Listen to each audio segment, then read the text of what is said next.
Hi, this is Danielle Bassoni again from Vegging Out and About. And I'm here with the second part of my interview with Sherry Shrallow, who is a certified professional coach, a licensed clinical social worker, and she's also a graduate of Cornell's plant-based certification program. Welcome, Sherry. Hi, Danielle. Hi, how are you? I'm good. How are you? I'm very well. Good.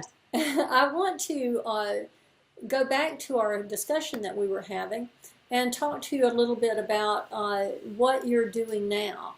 I understand that you have a Heart Healthy Meetup group that you're working with. I do. Tell me about that. I started it about 2 years ago because I have been teaching a course called How to Heart Attack Proof Yourself with a Wholefoods, no oil, plant-based diet. And I thought that the class was great, and I have, great students coming in, but transitioning to a plant-based diet is not a one-time thing. It's a process, and so I wanted to offer something that my students could come to afterwards to learn how to cook this way and have a community that they can belong to, and so that's why I created the cooking class. So we meet once a month in my home, and we have a theme each month. And I think we've met, oh my gosh, maybe 20 sometimes already. We've done everything from Italian cooking, Chinese, Mediterranean, comfort foods, just a whole host of foods. So we have a great time. We limit it to 16 people because my house can't hold all 200 members of the meetup group that belong to the group. And we just have a blast. We have stations where everybody has to be working. You have to work for your supper when you come to these classes, and we do. And I think people have built up their own repertoire of plant-based dishes that they take home and they share with their family and friends. So it's a way for them to sort of pay it forward as well. That's great, and I understand you have a gourmet kitchen that I'm absolutely envious of. I do have a nice-sized kitchen, and I'll tell you, when we came back to Chicago after leaving Houston, that was the only thing I cared about in a house, is that we have a large kitchen so that I could teach some classes, because it was very important to me. I would love to have that too. I would have to tear my house down and start over to have the room to put a decent kitchen in. Yeah. But that has been my dream forever, but I don't see it's happening for me. So you also are writing a book. Tell me about that. I am, and it's a very slow process, and I'm not putting pressure on myself right now to hurry up with it. I'm sort of letting it unfold as it should. I decided that I wanted people not just to know about what happened to me and how I've been able to change my life to prevent and reverse heart disease in it, but to take a look at sort of the institutions that exist currently and how they are advising people about the treatment of heart disease. So when I say the institutions, I'm looking at the institutions of medical providers, physicians, and nutritionists, and then the larger institutions that have been set up, like the American Heart Association. And what I found on my journey that has been of concern to me is that the American public is not getting all of the information about the best way to prevent and reverse this disease. I shared in my last interview that my own cardiologist, the first person that I went to, knew nothing about Dr. Esselstyn's work or about the foods that I could be transitioning to so that this doesn't happen to me again. And I think that we have a right as patients to know this. I'm not saying that every person will embrace the whole foods, oil-free, plant-based lifestyle, but at least give us the option to know what works. And we know through the studies that have been done from Dean Ornish out in California and Caldwell Esselstyn at the Cleveland Clinic that the success rate for those who really stick to this way of living is phenomenal. There is no other procedure or medication or diet that will give you the results. For example, Dr. Caldwell Esselstyn did a recent study, I think it was in 2014, that was just published in the Journal of Family Practice. I believe that's what it was called. And in this study, he had something like 198 participants who stuck to his diet for almost 4 years. And after 4 years, only 2.2% of those people had a further cardiac event. Now, if you compare this with the Mediterranean diet and the study that was done in France in the 1990s, which was the Lyon diet heart study, in that study, those participants who stuck to the Mediterranean diet that included things like olive oil, fish, a little bit of chicken, eggs, more healthy than the standard American diet for sure, but not a whole foods, oil-free, plant-based diet. And in that group of 300 participants who stuck to that Mediterranean diet, after 4 years, 25% of them had a further cardiac event or had died. And see, to me, that's just not good enough, and it's not acceptable when we know the science tells us that we can do so much more, not to slow the progression of the disease, but to actually prevent and reverse it. So that's what motivates me to keep teaching and to keep teaching people how to cook this way, because I never want another person to have to go through what I went through, which was totally unnecessary. Had I known, it wouldn't have happened to me. Mm-hmm. That's right. And you can't beat an almost 98% success rate.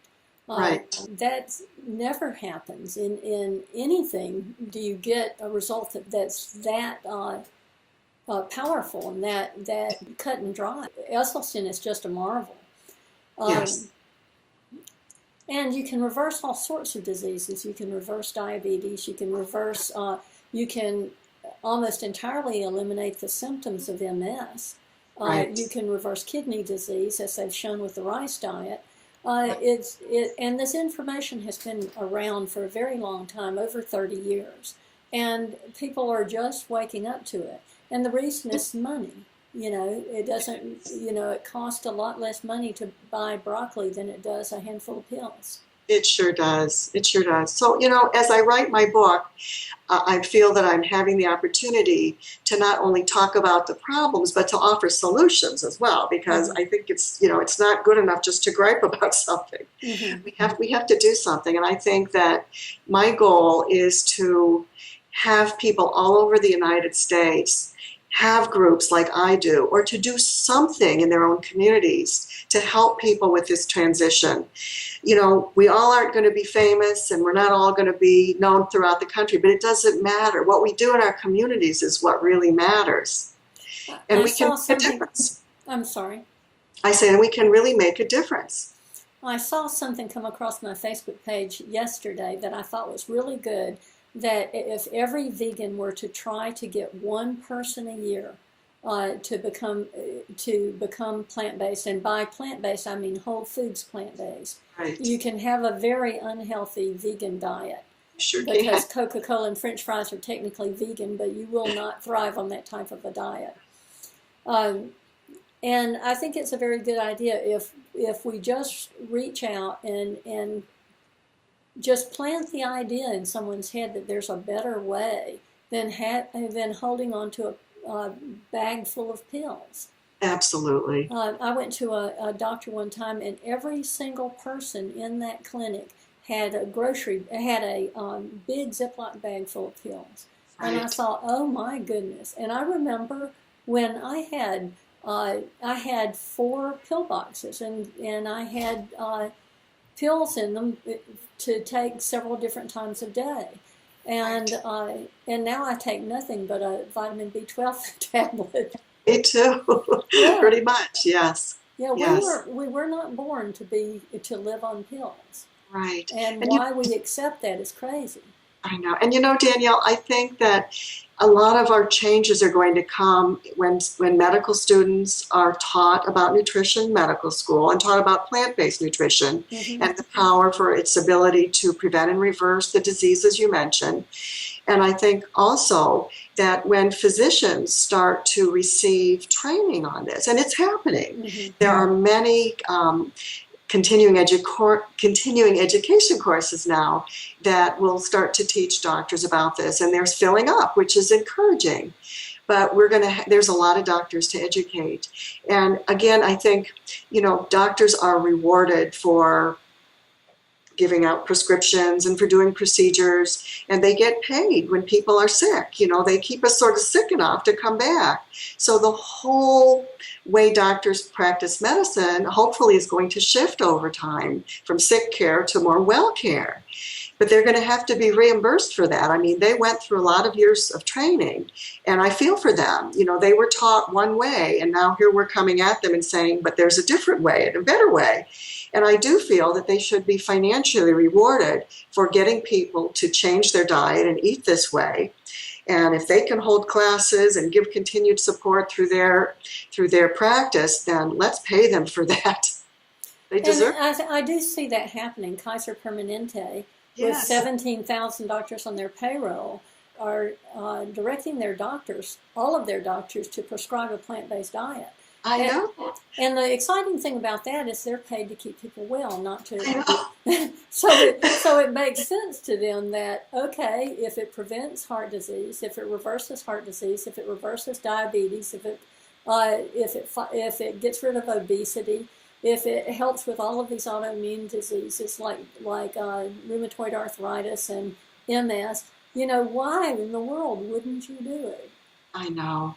So they have such a wonderful model, don't they? And I'm just hoping that it will spread quickly to other hospital systems and that they will start to have physicians prescribing this as well. That would be a wonderful start.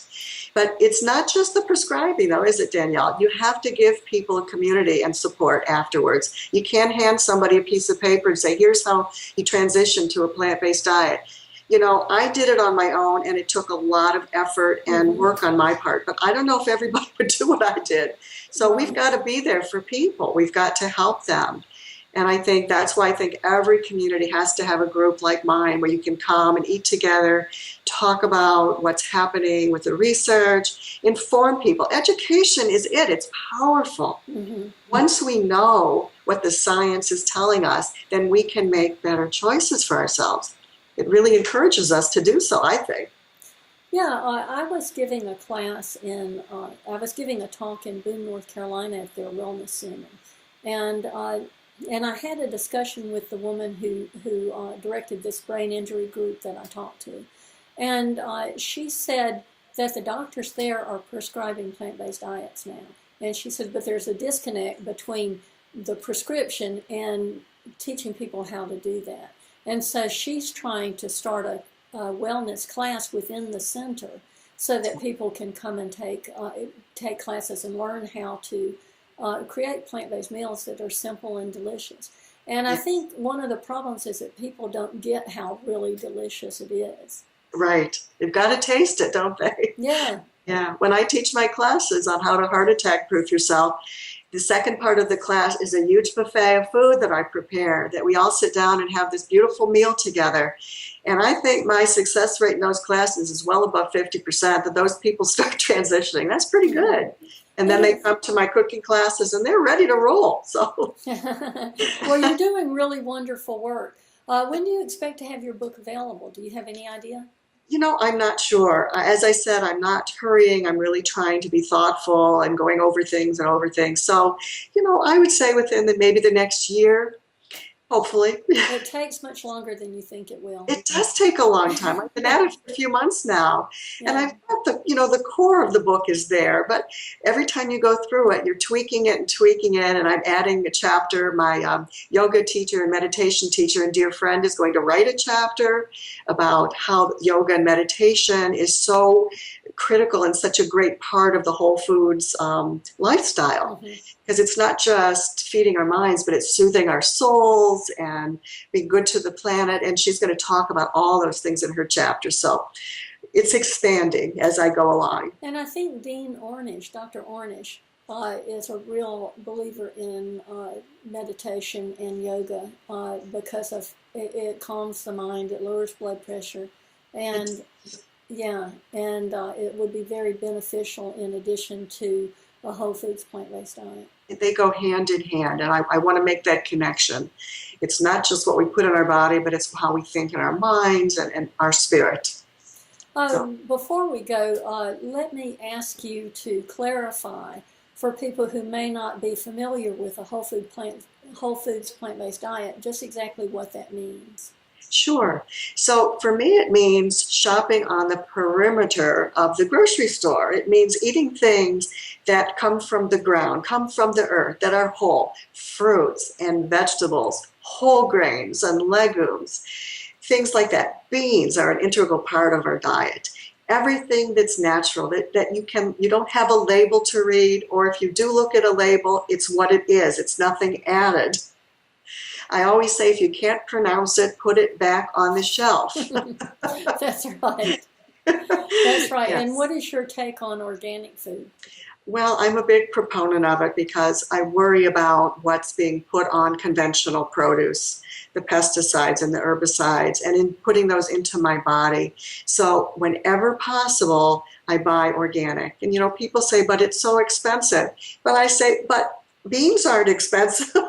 And so it all balances out. So you pay a little more for your produce, but I think our bodies are worth that we're putting clean things into it. And also, it's a whole lot less expensive than having heart surgery or having intestinal surgery, because you're eating something that they have genetically modified corn, and it's designed to make the intestines, I guess, I'm sure there's another word for it, in insects explode. And what they've discovered is it's doing the same thing to our intestines, causing leaky gut syndrome and cancers and that sort of thing. And, why even go there? You mentioned the costs too. You know how much my surgery and hospital stay was? Over $1 million. I hope you had good insurance. Thankfully, we did have good insurance, but we could not believe how expensive this is. And this is happening not just to me. I mean, this is big business. Mm-hmm. It is big business. It's big business for hospitals and doctors. For those of you who don't know, I also had catastrophic health issues, and my hospital bills were through the roof. And I couldn't quote what they are right now. It's been quite a few years since I've looked at them. But fortunately, I had very good health insurance, and it could have easily bankrupted us. Yes. And I have to mention, Danielle, I just finished reading your book, Time for Change, and I couldn't put it down. I read it in a day. It was phenomenal. I highly recommend it for anybody who's starting on this journey, because you nailed it. You hit every area: how to shop, how to make some nice, easy dishes, and the science. You covered everything, as well as reading about your story, which had me in tears. You were right. It was a hard one to read, but very necessary to understand that we have such power to take good care of ourselves. So thank you so much for writing your book. And I've already passed it on to my friend today, and we'll keep it moving around so we can keep talking about it. Oh, good. I appreciate that. You're and welcome. For those who don't know, the name of the book is Time for Change: Wholefoods for Whole Health. Yes. And it really is a primer on how and why you should consider a plant-based diet, and certainly how to go about doing it, what equipment you need, what you don't need, what's a waste of your time, and how to make several meals from one recipe. And right. so I hope you'll consider looking at that. It can be found on Amazon. And so is there anything else you'd like to share with us before we go? Yeah, well, just one last thought. I was reading the American Heart Association's mission statement as I was writing my book, because I do have a discussion about, that's another institution I talk about in my book. And again, when I read it, I wanted to weep, because what they were saying was that by the year 2030, they'd like to reduce the rates of heart disease in the United States by 20%. Oh, my goodness. And I'm thinking, oh, my goodness. And then I looked at what they recommended that people with heart disease eat. And it was dairy products, low-fat dairy products, and chicken and fish. And again, I wanted to cry, because this is an organization that reaches a lot of people, and that people listen to them. Mm-hmm. And again, let's talk about what the science is really telling us is most effective in preventing and reversing heart disease. And it's not this Mediterranean diet. It's not olive oil or any other kind of oil. Those things will add cholesterol and plaque into your arteries, and it may slow the progression of your disease if you're eating more fruits and vegetables. That's great. I'm all for that. But adding those animal products into your arteries is going to add plaque, which will lead to heart disease. 36% of Americans have it. Don't be in that number. Do something proactive to not be part of that group. It's not a club you want to join. That's a very good way to end this. Sherry, it has been a pleasure. I'm looking forward to your book. And by the way, the name of Sherry's book is called Staying Alive. And I love that title because it immediately brings to mind John Travolta and the song "Staying Alive." But it refers to what she went through to stay alive, and also what being alive is. If you're going to be in poor health, why bother? And so I'm really excited about that title. I'm actually a bit jealous that I didn't think of it myself. I like yours too. Thank you. So we look forward to having you back when the book is ready for publication, and we may have you back in the interim to talk about some of the things you're doing with your group. Okay, sounds good. Thank you so much, Danielle. Thank you, and have a very happy New Year. If I don't talk to you before then, which is only in a couple of days, this will be published after the New Year. But I wanted to say that anyway. Thank you, and same to you, Danielle. Okay, bye-bye. Bye-bye.